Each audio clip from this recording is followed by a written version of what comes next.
Heidi Bogosian, Cyber Citizens, Saving Democracy with Digital Literacy. Every day, you surrender personal data to tech giants and government agencies online. In return, you're bombarded with targeted ads, clickbait, and dangerous misinformation. The truth has become almost impossible to navigate. But what if there were a better way?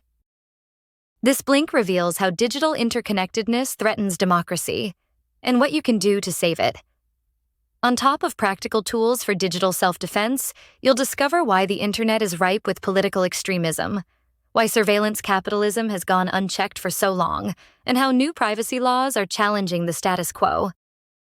Whether you're a concerned parent, frustrated voter, or simply someone who wants to reclaim autonomy in a hyper-connected world, you'll find a blueprint for becoming a digitally empowered citizen. Digitally native or digitally naive? Many young Americans consider themselves digital natives. They've grown up with the internet, so they feel hyperliterate in handling its complexity. But whoever taught them how to read? It turns out Americans' digital literacy is heavily lacking. On social media, untrustworthy news sources make up 1/5 of news engagement. 34% of Americans avoid going online entirely due to difficulty or disinterest. Of those who do go online, 38% are unable to perform more complex digital tasks. Undeniably, many Americans also have difficulties distinguishing facts from opinions online. This contributes to the recent phenomenon of truth decay, which encompasses categories like fake news. People disagree on basic facts, trusting personal experience over verified sources. Now consider this sobering reality. Most Americans would fail a basic citizenship test that new immigrants must pass. In one study, only Vermont residents managed to pass on average, while nationwide, a mere 22% of students achieved civics proficiency. Over 70% of adults can't name the 3 branches of government. This isn't just embarrassing trivia, it's a democratic emergency. American citizens today don't understand how their government works and can't navigate the digital world safely. This twin crisis threatens the very foundation of democratic society. The roots of this crisis trace back to the 1960s, when schools largely abandoned civics education in favor of STEM subjects. Today, federal funding reflects these misplaced priorities. Out of $54 spent per student, only 5 cents go towards civics education. The result? About 1/3 of young adults now support having a strong leader who bypasses elections and legislatures entirely. The situation is so dire that in Rhode Island, several high school students sued the government for failing to teach basic civics, arguing that events like January 6th revealed the dangers of civic ignorance. They won, forcing the state to establish civics task forces and diploma requirements. These teen pioneers understood that the stakes couldn't be higher.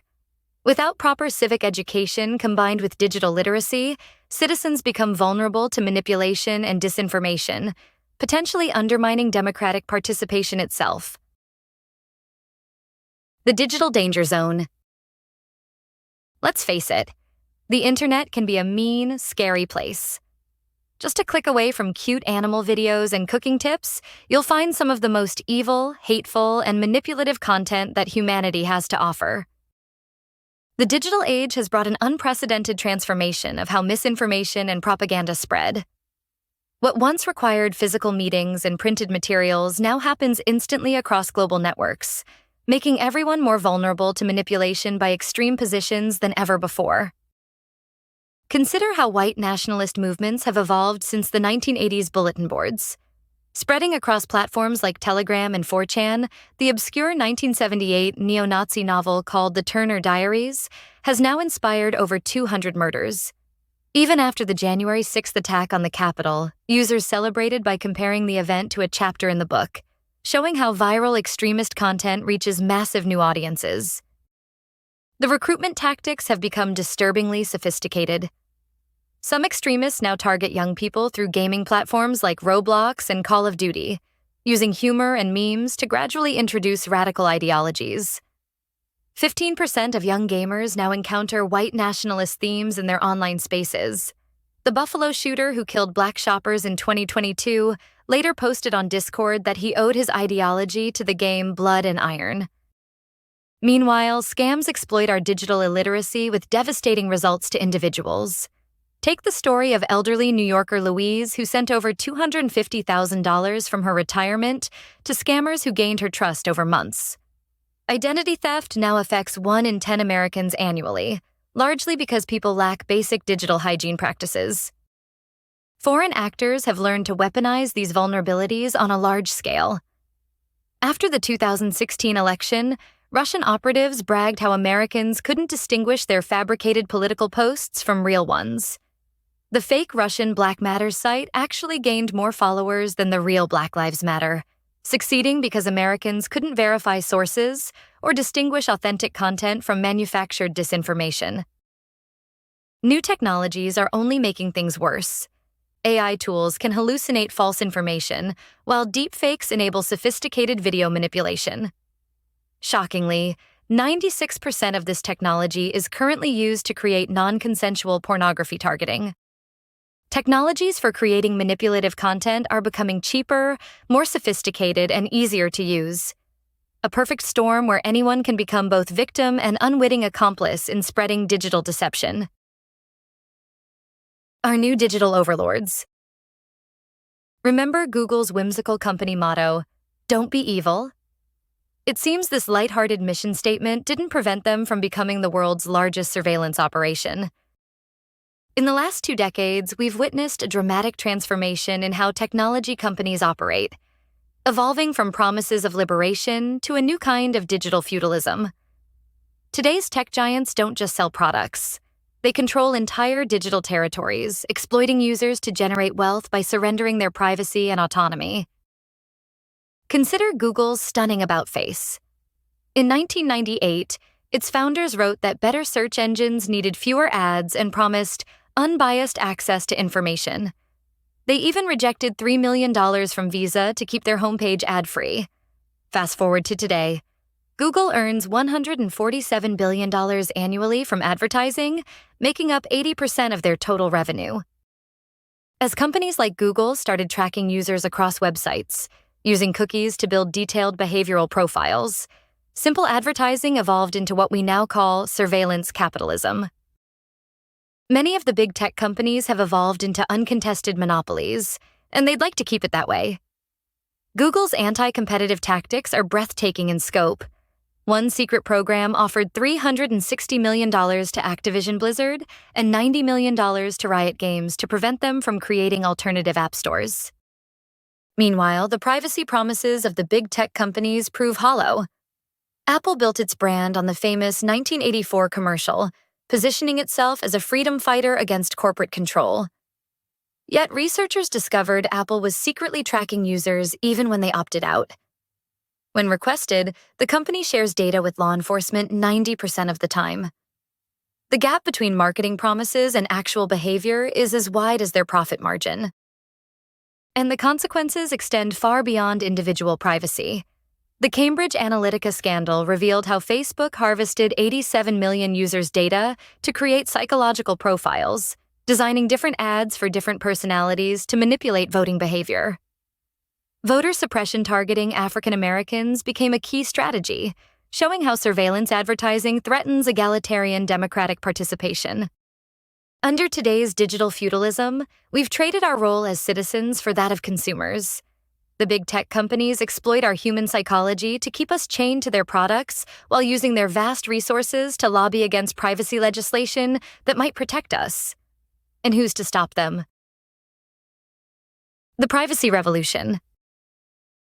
There might be sexier revolutionaries than a couple of EU bureaucrats, but few revolutions were as successful as the EU's General Data Protection Regulation of 2018. It was thanks to the GDPR that tech CEOs from Apple, Google, Meta, Microsoft, and Amazon all suddenly discovered that privacy was a fundamental human right. Their synchronized declarations weren't coincidental. They were scrambling to maintain public trust as the world's most powerful privacy law took effect, replacing a 1994 directive that predated social media and cloud computing. GDPR delivered real consequences. Amazon paid $887 million in fines, Meta faced $1.3 billion in penalties, and Google handed over $166 million for violations. These fines were calculated as percentages of global revenue, making them painful even for tech giants who previously treated privacy violations as minor business expenses. But the GDPR didn't just affect Europe. The regulation transformed privacy practices worldwide through what economists call the Brussels effect. When U.S. companies had to implement GDPR-compliant systems for European users, they often made these privacy protections their global standard rather than maintaining separate systems. For instance, cookie consent rules became stricter everywhere, with pre-checked boxes and implied consent replaced by requirements for active opt-in to non-essential cookies. The GDPR also forced institutions to abandon the practice of collect first, ask questions later, in favor of genuine privacy risk assessment. Consider a public school that wants to use facial recognition for attendance. Under GDPR, they had to now conduct formal data protection impact assessments, evaluate risks like identity theft, consider less invasive alternatives, obtain explicit parental consent, and implement strict access controls. This represents a fundamental shift in how organizations approach new technology. American citizens are responding to this privacy awakening. Password manager usage has risen from 20% to 32%. Privacy-focused chat and social media alternatives like Signal and Mastodon are proof of a growing demand for platforms that prioritize users over data collection. However, challenges remain. The U.S. still lacks comprehensive federal privacy legislation, relying instead on a fragmented state-by-state approach that creates compliance burdens. As of 2024, 19 states have passed privacy laws, but the patchwork system provides inconsistent protection. Companies also adapt by cleverly wording or designing consent interfaces and find new ways to collect data while technically complying with regulations. Despite these limitations, the GDPR proved that meaningful regulation is possible and that privacy should be a fundamental right. Better civic education in a digital world. American democracy is failing the digital test. Citizens who can't evaluate sources are falling for foreign propaganda. Voters who don't understand data privacy are handing their personal information to manipulative campaigns. Young people who never learned to engage constructively online are retreating into echo chambers. The skills that citizens should have, critical thinking, civic participation, informed debate, now require an entirely new digital dimension that's barely being taught. That's why modern civics education needs to integrate digital literacy as a core democratic skill. Citizens who understand data commodification are more likely to protect their privacy, while those who can evaluate information sources resist manipulation. More than just identifying fake news, users need to understand who controls information and how corporate interests shape media narratives. Estonia demonstrates what's possible when a nation commits to digital democracy. Their Tiger Leap program created widespread digital literacy that enabled e-governance, online voting, and e-residency programs attracting global entrepreneurs. Meanwhile, Finnish schools teach critical thinking through fairy tales, with manipulative characters resembling deceptive politicians. Students learn to think like detectives, questioning sources and examining evidence across all subjects. The result speaks volumes. Finland tops international rankings for resisting disinformation. In America, a few promising experiments are emerging. Detroit's Community Technology Project started as a 45-household pilot and grew to serve 500-plus households while training 300 local digital stewards. Their model has been replicated in Seattle, New York, and internationally, showing how local organizing can challenge corporate control. Creative approaches are expanding civic engagement beyond traditional classrooms. The game Darfur is Dying gained over 2 million plays and prompted 10,000 players to email senators about the crisis. Fan communities channel passion for Harry Potter and other beloved stories into social justice causes through organizations like Fandom Forward, using familiar narratives to make activism more accessible. Yet digital literacy education in the U.S. still lacks national standards. To empower America's digital citizens, Children need to know how to navigate digital environments safely, while adults require ongoing education to resist manipulation. A national commitment to this cause could create less polarized online ecosystems where informed citizens can participate effectively in democratic governance. Digital Self-Defense 101. Just like you don't need medical training to practice basic hygiene, you don't need to be a cybersecurity specialist to protect yourself on the internet. In this final section, let's consider what you can do right now to secure your freedom and privacy online. It starts with basic digital hygiene, often overlooked but powerful enough to block nearly 90% of cyber attacks. What exactly does that entail? Only visit websites showing HTTPs and the lock symbol in your browser. Create passwords using full sentences instead of random characters. They're easier to remember and harder to crack. Keep your software updated, since each update patches security holes that criminals actively exploit. When using AI tools, remember they're sophisticated programs, not friends. They can present completely false information with total confidence, so always fact-check their responses. Also be aware that social media algorithms are designed to keep you scrolling, often by gradually showing more extreme content that triggers strong reactions. For families navigating this digital landscape together, education doesn't have to feel like homework. Some parents have discovered the magic of so-called privacy audit parties, where family members review each other's device settings. The concept of a digital tattoo can help children grasp how their online choices today might affect college applications or job interviews years down the road. The broader community plays a crucial role in this story.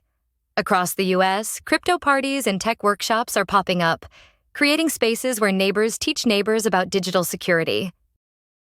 Use practical tools like global privacy control to opt out of data sharing, private messengers like Signal to secure private conversations, and password managers to make protection easier. Of course, as threats continue evolving, staying up to date on scam and manipulation tactics is a form of digital literacy that's as important as recognizing a phishing email. Ultimately, protecting democracy in the digital age isn't just about individual security. It's about collective resilience. By practicing good digital hygiene, supporting privacy-focused companies, and sharing knowledge with our communities, each person becomes part of a broader movement defending digital rights for everyone.